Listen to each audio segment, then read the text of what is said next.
This is my little friend, the she-beast. Hi, she-beast.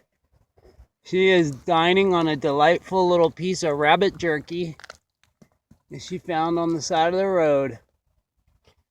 After I done gave her my hot dogs, the ungrateful brat, as they have dessert. Jesus, old-ass roadkill. Still maggots coming out of it. Anyhow, let's leave her to her meal. She'd been following me for a couple miles. Took a nap with me. It's cool. I like meeting these animals. The runes indicated that I would have more relations with wildlife out here. Reservation dog counts. The red fox that I stalked. The coyotes that we were running parallel for a while along the freeway. He was on that side of the fence. I was on this side of the fence. I'm on Indian Highway 118.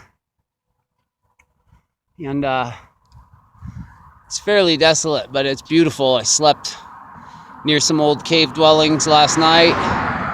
This morning, I approached a little hogan that had a woman out front and asked her if I might pray and offer some tobacco at a dwelling that I saw on the cliff. So she said, sure, go ahead.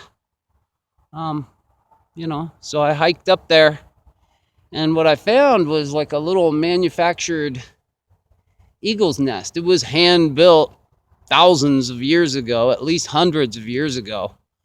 But it was really just big enough for animals. I don't know what it was, but it was built, and it was ingeniously built into the side of the cave using local materials. That is the stones, the mud. There was a little flat stone across the top of the hole. It was a square. You see, I was on the road, and I don't know, it was like, imagine seeing like a square up there. I was like, that's interesting. I went up there thinking it was like an old human dwelling, but it's really, in fact, just an ancient animal dwelling. So that was cool nonetheless. The reservation out here has been really nice.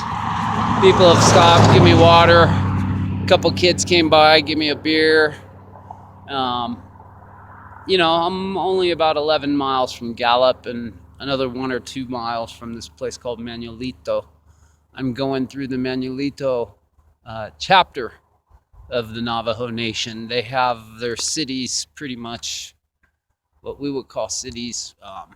They call chapters, and they seem to be kin and clan oriented. There are many, many of these chapters spread throughout the Navajo Nation, and they have 24 delegates that convene at a bigger tribal council and come up with governing decisions as regards Navajo Nation's sovereignty as a sovereign nation within the United States. I stress the fact they can't own the land. They're only allowed to use the land, but they do lease the highways to the whites. So it's very interesting. I'm still kind of learning how different tribes deal with the different acclimation that's expected of them. That's, this ongoing centuries-long process.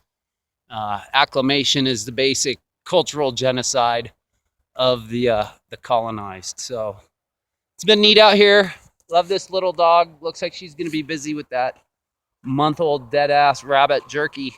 And I'll try to post this as soon as I can.